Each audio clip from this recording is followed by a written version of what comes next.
ప్రియమైన దేవుని బిడ్డలారా, దేవుని యొక్క మహా ఉచితమైన కృపను బట్టి మరొక పర్యాయము మనందరం కూడా ఈ విధంగా ప్రభుని స్తుతించడానికి, ప్రభు నామాన్ని ఘనపరచడానికి ఆయన ఇచ్చిన ఈ సమయాన్ని బట్టి ఇప్పుడు ఎల్లప్పుడూ యుగాయుగములు ఆయనకే స్తుతి, ఘనత, మహిమ, ప్రభావాలు ఆరోపించబడును గాక. దేవుని యొక్క పరిశుద్ధ సన్నిధిలో దేవుని చేత ప్రేమింపబడి క్రీస్తు రక్తంలో కడగబడి పరిశుద్ధ సంఘముగా, పరిశుద్ధులుగా ఏకీభవించిన మీ అందరికీ కూడా ప్రభు నామమును బట్టి షలోం. దేవుని కృపా సమాధానాలు ప్రభు మనెల్లరకు అనుగ్రహించును గాక. మనం దేవుని యొక్క వాక్యం నుండి యోహాను సువార్త ధ్యానాన్ని చేస్తూ ఉన్నాం. యోహాను సువార్త ధ్యానంలో మనం 6వ అధ్యాయం వరకు మనం రాగడానికి దేవుడు సహాయం చేశారు. 6వ అధ్యాయంలో ఇంచుమించు చాలా సందేశాలు మనం విన్నాం. ఈరోజు మరొక సందేశాన్ని మనం వినడానికి, మరొక ఆధ్యాత్మికమైనటువంటి విలువలను మనం నేర్చుకోవడానికి మనం ప్రయత్నం చేద్దాం. యోహాను రాసినటువంటి శుభవార్త 6వ అధ్యాయము 67వ వచనాన్ని మనం చదువుకుందాం. కాబట్టి యేసు, మీరు కూడా వెళ్ళిపోవాలని ఉన్నారా? చాలనా? మీరు కూడా వెళ్ళిపోవాలనుకుంటున్నారా అని యేసుక్రీస్తు ప్రభుల వారు 12 మంది శిష్యులను ఆయన అడిగినట్లుగా మనం ఇక్కడ చూస్తూ ఉన్నాం. మీరు కూడా అన్నాడంటే దాని అర్థం ఏంటి? మీరు కూడా వెళ్ళిపోతారా అంటే దాని అర్థం ఏంటండి? అంతకుముందు ఎవరో వెళ్ళిపోయారు, అంతకుముందు ఎవరో ఆయనను విడిచిపెట్టి వెళ్ళిపోయారు.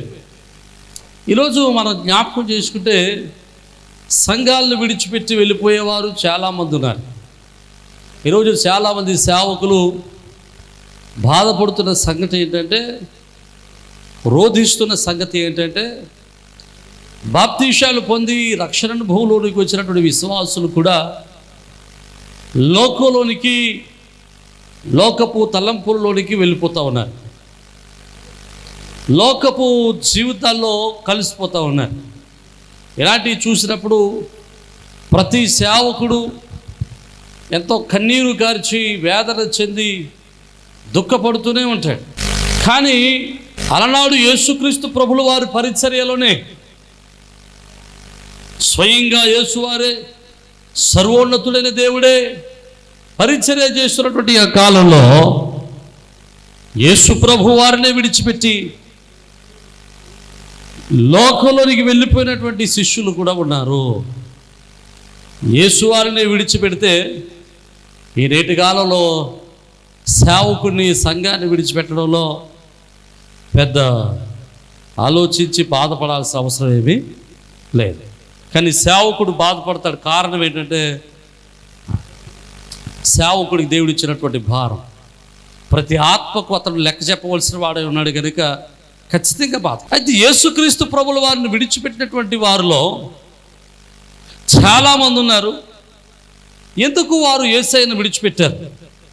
యేసయ్యను వారు విడిచిపెట్టడానికి గల కారణం ఏంటో ఈరోజు 2 కారణాలు నేను జ్ఞాపకం చేసి నేను ముగించడానికి ప్రయత్నం చేస్తాను. అలనాడు యేసుక్రీస్తు ప్రభుల వారిని విడిచిపెట్టేశారు. చూడండి, 66వ వచనం అంటాడు, అప్పటి నుండి ఆయన శిష్యులలో అనేకులు వెనుకకు తీసి మరి ఎన్నడను ఆయనను వెంబడింపలేదు. అంటే యేసువారి శిష్యులు అనగా యేసువారిని వెంబడించినటువంటి వారు. లూకా సువార్త 10వ అధ్యాయంలో మనం చూస్తే 12 మంది ఇతరులు, 12 మంది కాకుండా మరొక 70 మంది ఇతరులను యేసువారు, అవునమ్మా, 70 మంది ఇతరులను నియమించాడు. అక్కడ మనం జ్ఞాపకం చేసుకుంటే మరికొంత 70 మందిని కూడా ఆయన శిష్యులుగా నియమించినట్లు మనం చూస్తూ ఉన్నాం. అయితే ఆ 70 మంది శిష్యులు యేసును వెంబడించినటువంటి వారిలో చాలామంది యేసయ్యను విడిచిపెట్టి వెళ్ళిపోయారు. అక్కడ ఆయన శిష్యుల్లో అనేకులు వెనుక తీసి మరి ఎన్నటూ ఆయనను వెంబడించలేదు. ఎందుకు ఆయనను విడిచిపెట్టారో కొన్ని విషయాలు మనం నేర్చుకోవడానికి మనం ప్రయత్నం చేద్దాం. అసలు ఈ సందర్భం జరగడానికి ముందు ఏం జరిగిందో కాలక్రమానుగతంగా అక్కడ జరిగిన సంఘటన మీకు జ్ఞాపకం చేసి నేను వివరించడానికి ప్రయత్నం చేశాను. ఈ సందర్భం జరిగినటువంటి రోజుకు ముందు రోజు, ఒకవేళ అది సోమవారం అనుకుందాం లేదా మంగళవారం అనుకుందాం, అది ఒకవేళ మంగళవారం జరుగుంటే ఈ సంఘటన సోమవారం జరిగింది ఏంటంటే, అంటే దానికి ముందు రోజు జరిగింది ఏంటంటే, యేసుక్రీస్తు ప్రభుల వారు 5 రొట్టెలు 2 చేపలు 5,000 మందికి పంచిపెట్టాడు. 5,000 మందికి పంచిపెట్టినప్పుడు వాళ్ళు సమృద్ధిగా తిన్నారు, ఆకలి తీర తిన్నారు. తిన్న తర్వాత 12 గంపలు ఎత్తారు, 12 గంపలు మిగిలాయి. అది చూశారు. వారు దానికి ఆశ్చర్యపడ్డారు. ఆశ్చర్యపడి ఈయన నిజముగా దేవుని కుమారుడు అని చెప్పి, ఈయన నిజముగా ప్రవక్త అని చెప్పి ఆయన రాజును చేయడానికి వచ్చారు. కానీ ఆయన యేసు వారు రాజుగా అభిషేకింపబడ్డానికి వ్యతిరేకించాడు. ఇక తర్వాత ఆ రాత్రి వేళ యేసు వారు తన శిష్యుల్ని 12 మంది శిష్యులు అందరికి పంపించారు. అందరకు పంపించినప్పుడు వారు మార్గ మధ్యలో ఉన్నప్పుడు భయంకరమైన తుఫాను వచ్చారు. ఆ తుఫానులో తన శిష్యులు ఇబ్బంది పడుతున్నారని ఎరిగినటువంటి యేసుక్రీస్తు ప్రభుల వారు నీటి మీద నడుచుకుంటూ వెళ్ళి వారి యొక్క శ్రమల నుండి వారిని విడిపించి వారిని కాపాడి రక్షించి వారితో పాటుగా ఆ పడవలో ప్రయాణం చేసి ఆయన అద్దరికి వెళ్ళాడు. అయితే ఆ మరుసటి దినమందు ఈ మిగతా శిష్యులందరూ లేకపోతే మిగతా ప్రజలందరూ కూడా మరలా యేసు వారిని చూడడానికి ఆ తిబిరయ ప్రాంతానికి యేసయ్య దగ్గరికి వచ్చారు. ఆ తిబిరయ ప్రాంతంలో యేసయ్య దగ్గరికి వస్తే అక్కడ యేసు వారు కనబడలేదు. యేసు వారు అక్కడ కనబడకపోయేసరికి యేసు వారు నెత్తుకుంటూ యేసు వారు ఉన్న చోటికి పరుగున వచ్చారు. యేసు వారిని చూడడానికి పరుగున వచ్చి మాట్లాడుతూ ఉన్నారు. అయ్యా, నువ్వు నిన్న అక్కడ ఉన్నావు కదా, ఇక్కడికి ఎప్పుడు వచ్చేసావు అని చెప్పి యేసు వారిని ప్రశ్నించడం ప్రారంభించారు. ఎప్పుడైతే వారు యేసు వారిని ప్రశ్నించడం ప్రారంభించారో యేసు వారు వారితో ఒక మాట అంటున్నాడు. మీరు నా మీద భక్తితో ఇక్కడికి రాలేదు, నా మీద విశ్వాసంతో ఇక్కడికి రాలేదు, నా మీద నమ్మకంతో ఇక్కడికి రాలేదు. మీరు అక్షయమైనటువంటి ఆహారం కోసం వచ్చారు. కానీ అక్షయమైన ఆహారం కోసం మీరు చూడండి, క్షయమైపోయే ఆహారం కోసం కష్టపడకండి, పరలోక సంబంధమైన ఆహారం కోసం మీరు ప్రయాసపడండి అని చెబుతూ యేసు వారు వారిని వారించినప్పుడు వారు అంటారు, అయ్యా, అక్షయమైనటువంటి ఆహారము అనగా మమ్మల్ని క్షయము చేయనటువంటి ఆహారము, ఎప్పటికీ తీరిపోని ఆహారము, మాకు మరల ఎప్పటికీ ఆకలి వేయని ఆహారము, ఎప్పటికీ తీరిపోయినటువంటి ఎప్పటికీ అయిపోని ఆహారం ఏంటో ఉంటే మాకివ్వండి, దాన్ని మేము పొందుకోవాలంటే ఏం చేయాలి? ఆవిడ యేసు వారు అన్నాడు, దేవుని క్రియ జరిగించండి అన్నాడు. దేవుని క్రియ జరిగించండి అంటే అసలు దేవుని క్రియ అంటే ఏంటండి అని అడిగారు. అప్పుడు అంటారు, దేవుడు పంపించిన ఆయన కుమారుని మీద విశ్వాసం ఉంచండి అన్నాడు. ఆయన మీద విశ్వాసం ఉంచండి అనడానికి అప్పుడు ఆయన అంటాడు, వాళ్ళు అంటారు, నీ మీద మేము విశ్వాసం ఉంచడానికి నువ్వు ఒక సూచక్రియ ఏం చేస్తావు? అలనాడు మోషేను నమ్మడానికి పరలోకరుని మన్నాను రప్పించాడు, నువ్వు అలాగేమైనా చేయగలవా అని అడిగాడు. అలా చేయగలవా అని అంటే యేసు ప్రభువు వారు అన్నారు, మోషే పరలోకరుడు మన్నాని తీసుకురాలేదు, కానీ ఆ మన్నాను తిన్నవాడు చనిపోయాడు, కానీ నేనిచ్చు ఆహారం తిన్నవాడు ఎప్పటికీ చనిపోడు. దేవునికి స్తోత్రం, హల్లెలూయా. యేసు వారు ఇచ్చే ఆహారం తినేవాడు ఎప్పటికీ చనిపోడు అని చెప్పాడు. జాగ్రత్తగా వింటే మీరు యేసుక్రీస్తు ప్రభుల వారిని అడిగినటువంటి మొట్టమొదటి ప్రశ్న ఏంటంటే, అయ్యా, మాకొక సూచక క్రియ కావాలి, మా కోసం ఒక అద్భుతాన్ని చేయాలి, పరలోకాన్ని మన్నాన్ని మనిషి పంపించాడు, అలాంటి ఆహారాన్ని తీసుకురా. వీళ్ళు అంతకుముందు ఆహారం తిన్నారు, ఆహారం కోసమే ఆశతో యేసయ్య దగ్గరికి వచ్చారు. మరలా దేనికోసం అడుగుతున్నారు వీళ్ళు అంటే వీళ్ళ ఆలోచన అంతా దేని మీద ఉందండి? అర్థమైతే దేవునికి స్తోత్రం. వీరి ఆలోచన అంతా దేని మీద ఉంది? ఆహారం కోసమే ఉంది. అందుకనే బైబిల్ అంటాడు కదా, ఆయన రాజ్యము ఆహారము పానీయం కాదు అంటాడు. దేవుడి రాజ్యము ఆహారం సంబంధమైనది కాదు, భూ సంబంధమైనది కాదు. కానీ ఈ శిష్యులందరూ కూడా, ఈ మనుషులందరూ కూడా యేసు వారిని వెంబడించడానికి గల ప్రధానమైన కారణం ఏంటంటే భౌతిక సంబంధమైన ఆహారమే. అంటే భౌతిక సంబంధమైన విషయాలను బట్టే యేసయ్యను వెంబడిస్తున్నారు, భౌతిక సంబంధమైన విషయాలను బట్టే యేసు వెంట నడుస్తూ ఉన్నారు, భౌతిక సంబంధమైన విషయాలను బట్టే యేసుతో నడవడం మొదలుపెట్టారు. అందుకోసమే వారు యేసు ప్రభువులు వారు అడిగిన అద్భుతం చేయకపోవడం వలన, యేసు వారు అడిగినటువంటి సూచక్రియ చేయకపోవడం వలన, యేసు వారు అడిగిన అద్భుతానికి బదులు ఆయన మరొక నిర్వచనం చెప్పడం వలన వారు యేసయ్యను విడిచిపెట్టి మరి ఎన్నటికీ యేసు వెంట నడవలేకపోయారు. అర్థమైతే దేవునికి స్తోత్రం చెప్దాం. హల్లెలూయా. జాగ్రత్తగా పరిశీలన చేద్దాం. యేసు వెంట నడిచిన వాడు యేసయ్యను సరిగా అర్థము చేసుకోలేకపోయాడు. ఈరోజు యేసు వెంట నడుస్తున్నామని చెప్పుకుంటున్నటువంటి మనం కూడా యేసయ్యను సరిగా అర్థం చేసుకోలేకపోతున్నాం. నేటి కాల సంఘంలో యేసయ్యను సరిగా అర్థం చేసుకున్న వాళ్ళు ఎంతమంది అండి? యేసయ్యను భౌతిక సంబంధమైన విషయాల కోసమే కాదు, పరలోక సంబంధమైన విషయాల కోసము ఆయన పరలోకుడి దిగి వచ్చిన వాడు, పర సంబంధమైన వాడు, ఆయన పరలోకపు రాజు, ఆయన పరలోకములకు మనల్ని చేర్చువాడు, ఆయన మనకు నిత్యజీవులు ఇచ్చేవాడు, ఆరోగ్యం ఇచ్చేవాడు, ఆనందం ఇచ్చేవాడు, సమాధానం ఇచ్చేవాడు, నీతినిచ్చేవాడు, ఆయన మనల్ని పరలోక రాజ్యంలో స్వతంత్రులుగా చేయగలిగిన వాడని నమ్మిన వారు ఎంతమంది అండి? ఈరోజు నేటి కాలంలో చాలామంది యేసయ్యను విడిచిపెడుతున్నారు. కారణం ఏంటి తెలుసా? వారు యేసయ్యను భౌతిక సంబంధమైన విషయాల మీద మాత్రమే, యేసయ్య మీద నమ్మకాన్ని ఉంచుతున్నారు. అందుకోసమే చాలామంది గర్వాపసి అయిపోతున్నారు. గర్వాపసి అంటే ఏంటో తెలుసా మీకు? గర్వాపసి అంటే ప్రస్తుత కాలంలో హైందవ సహోదరులందరూ కలిసి, హైందవ సహోదరులు అందరూ అనడానికి లేదు, హైందవులందరూ చెడ్డోళ్ళు కాదు, హైందవులందరూ మంచోళ్ళు కాదు, అందులో మంచోళ్ళు ఉన్నారు, చెడ్డోళ్ళు ఉన్నారు. క్రైస్తవులు అందరూ మంచోళ్ళు కాదు, క్రైస్తవులు అందరూ చెడ్డోళ్ళు కాదు. ప్రతి మతంలోనూ, ప్రతి సంస్థలోనూ, ప్రతి వ్యవస్థలోనూ మంచి ఉంటుంది, చెడు ఉంటుంది.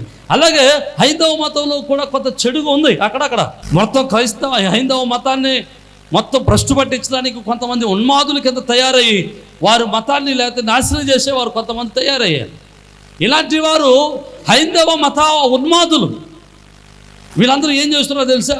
క్రైస్తవ వ్యతిరేకులుగా తయారయ్యి క్రైస్తవ మతాన్ని పాడు చేయాలని ప్రయత్నం చేస్తున్నారు. అందుకోసం వాళ్ళు చేసినటువంటి ఒక పని ఏంటో తెలుసా?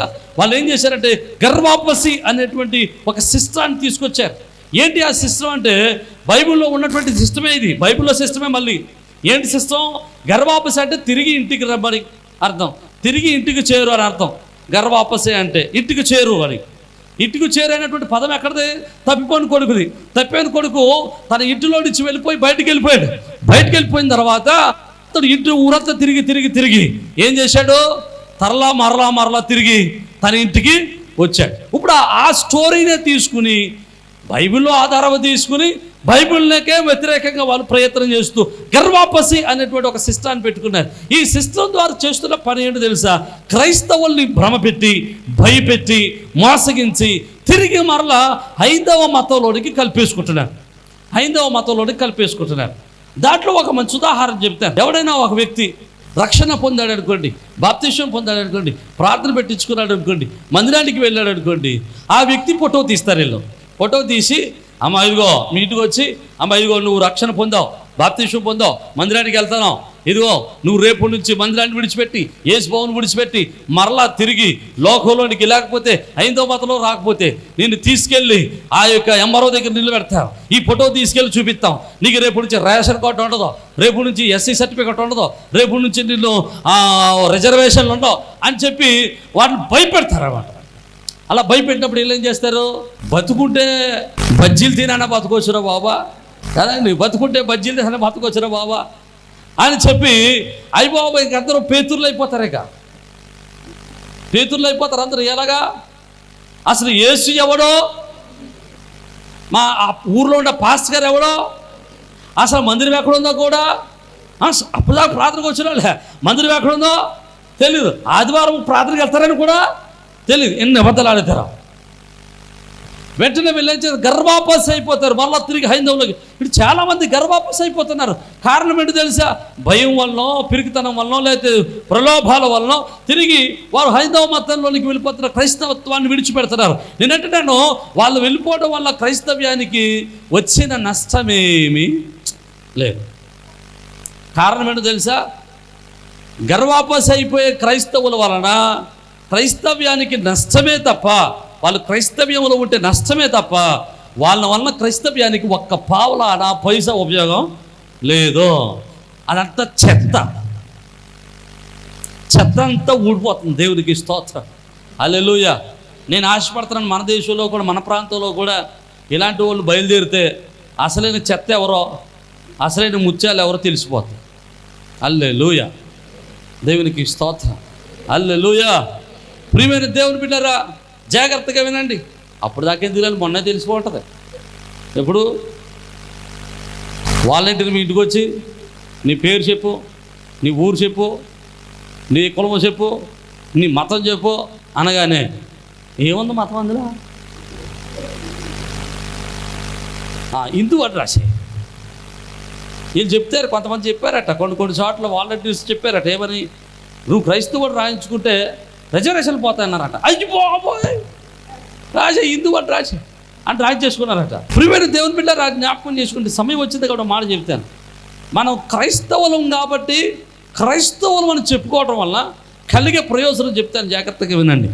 అరుణాచల్ ప్రదేశ్లో ఒకసారి మత నిరోధక చట్టం లేదా మత మార్పిడి నిరోధక చట్టాన్ని తీసుకొచ్చారు.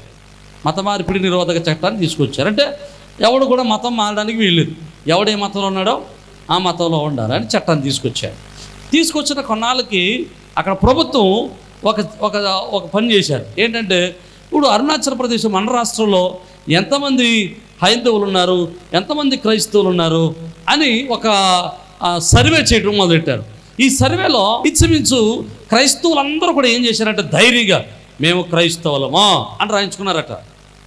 ఎప్పుడైతే మేము క్రైస్తవులం అని రాయించుకున్నారో ఇంచుమించు ఆ రోజు మెజారిటీ పీపుల్ క్రైస్తవులు అయిపోయారట. దేవునికి స్తోత్రం, హల్లెలూయా. ఆ రాష్ట్రంలో మెజారిటీ పీపుల్ ఇంచుమించు 30% మంది క్రైస్తవులు ఉన్నారట. ఎప్పుడైతే 30% మంది క్రైస్తవులు కనబడ్డారో ప్రభుత్వానికి హడలు పట్టుకుంది. ఎందుకో తెలుసా? ఎవడు క్రైస్తవులు ఎక్కువ ఉంటే ప్రభుత్వానికి హడలేంటి? ఎందుకు వచ్చింది హడలో? కారణం ఏంటి తెలుసా? ప్రభుత్వం దేని మీద ఆధారపడి ఉంటుందండి? ప్రభుత్వానికి దేనికి భయపడదు చెప్పండి? ఓటు. 5 సంవత్సరాలు ఎంత ధైర్యంగా చేసినా వీడు 5 సంవత్సరాలు కూడా మనసులో పెట్టుకుంటాడు. 5 సంవత్సరాల తర్వాత ప్రజలు వేసే ఓటు కోసమే 5 సంవత్సరాలు కష్టపడుతూ ఉంటాడు. సంక్షేమ పథకాలు పెట్టినా, ఏ పథకాలు పెట్టినా కారణం ఏంటంటే, నేను మంత్రిగా ఉన్నప్పుడు లేదా ముఖ్యమంత్రిగా ఉన్నప్పుడు, మా ప్రభుత్వం ఉన్నప్పుడు ఇలాంటి సంక్షేమ పథకాలు మేము తీసుకొచ్చామని చెప్పి మన ఓటు అడగడానికి ఉంటుందని వారు సంక్షేమ పథకాలు పెడతారు. కాబట్టి అరుణాచల్ ప్రదేశ్లో ఉన్నటువంటి ప్రభుత్వం ఏం చేసిందంటే, వెంటనే అమ్మ బాబోయ్, మన రాష్ట్రంలో 30% మంది క్రైస్తవులు ఉన్నారు కనుక మనం క్రైస్తవ వ్యతిరేకమైన చట్టాలు తీసుకొస్తే రేపు ఖచ్చితంగా మన ఓటు బ్యాంకుని పోగొట్టుకుంటాం.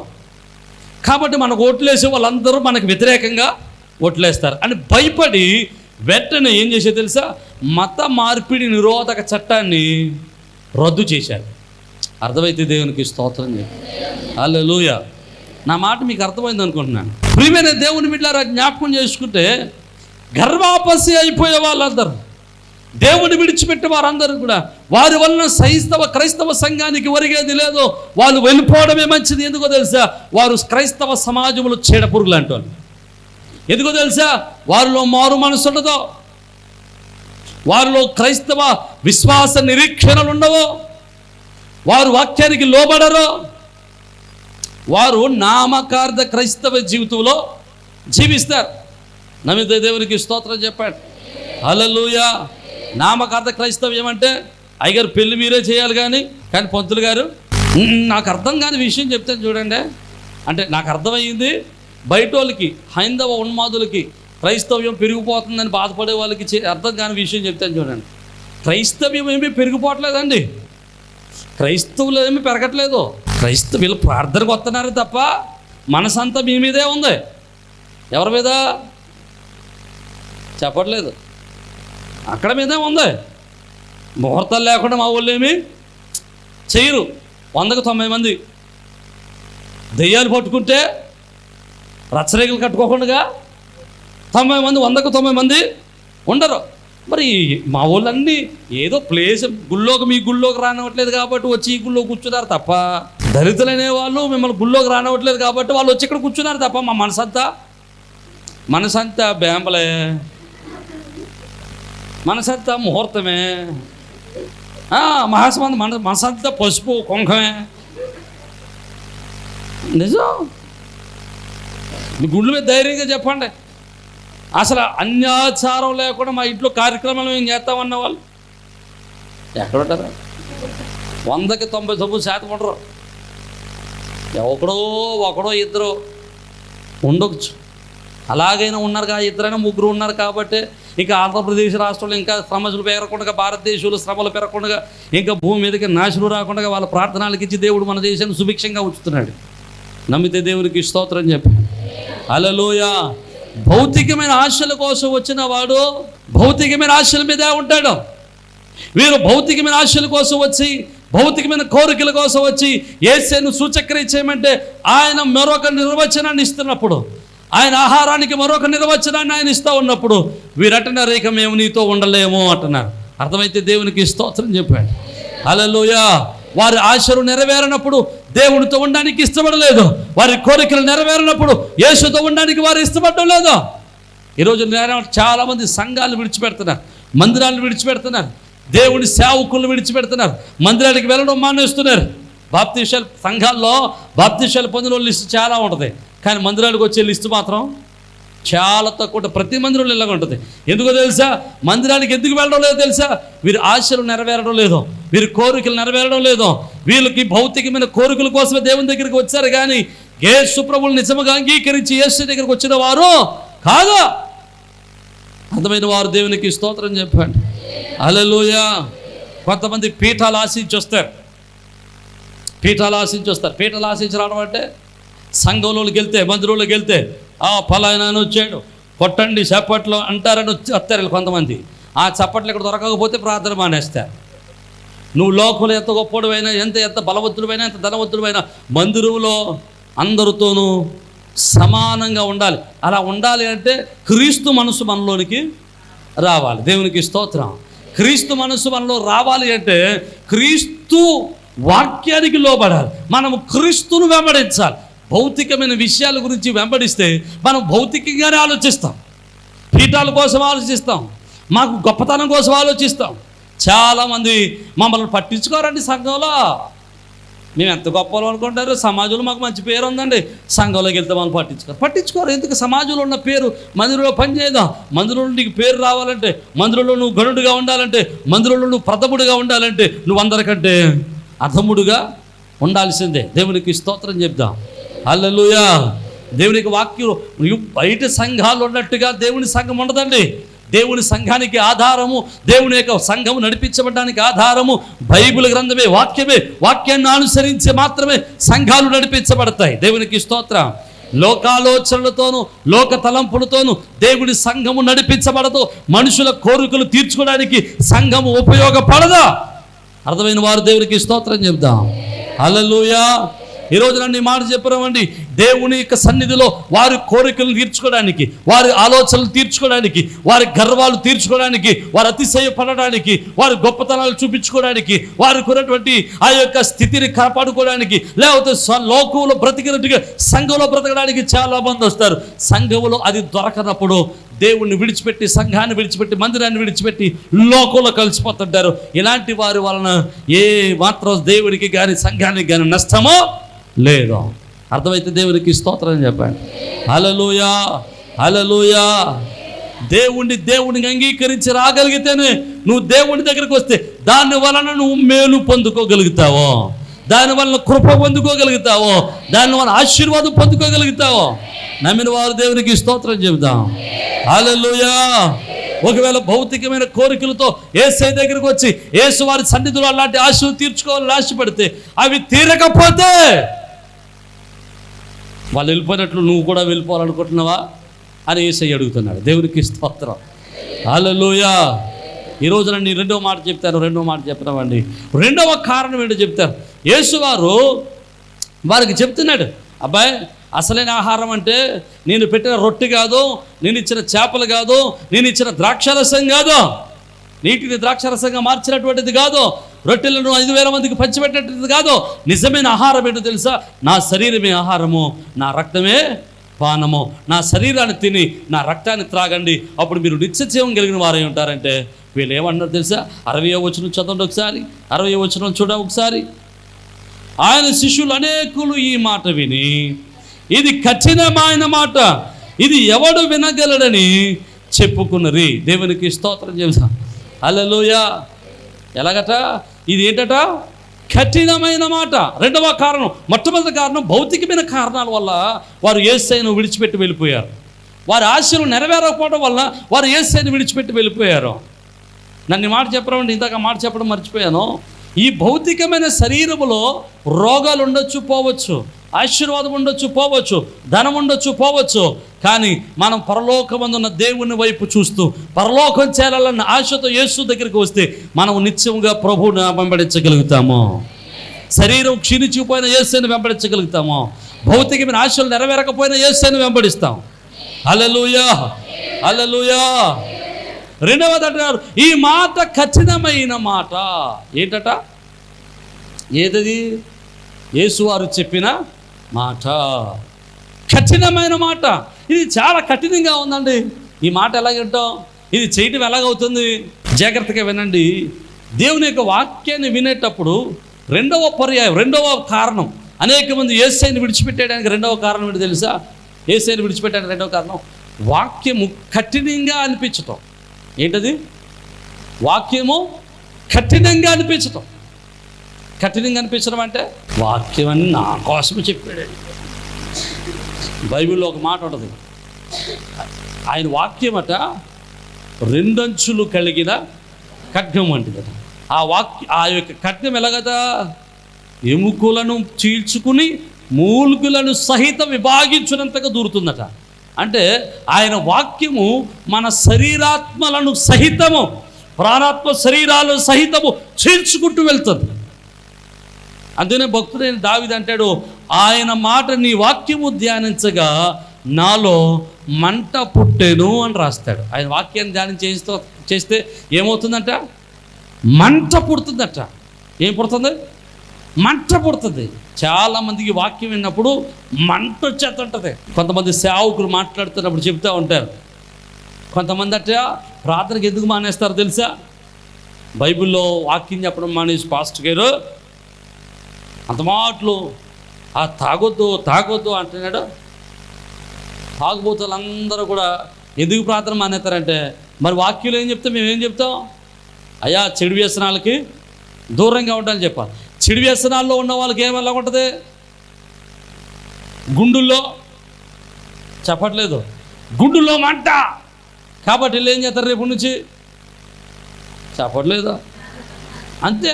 ఈ మాట కఠినమైనదే, మా వల్ల కాదు. అర్థమైతే దేవునికి స్తోత్రం చెప్పాను. హల్లెలూయా. చాలామంది వాక్యాన్ని స్వీకరించలేక, వాక్యాన్ని అర్థం చేసుకోలేక, వాక్యం అంగీకరించలేక, వాక్యములకు మనసులో చోటివ్వలేక అనేక మంది యేసయ్యను విడిచిపెట్టేవారు ఉన్నారు.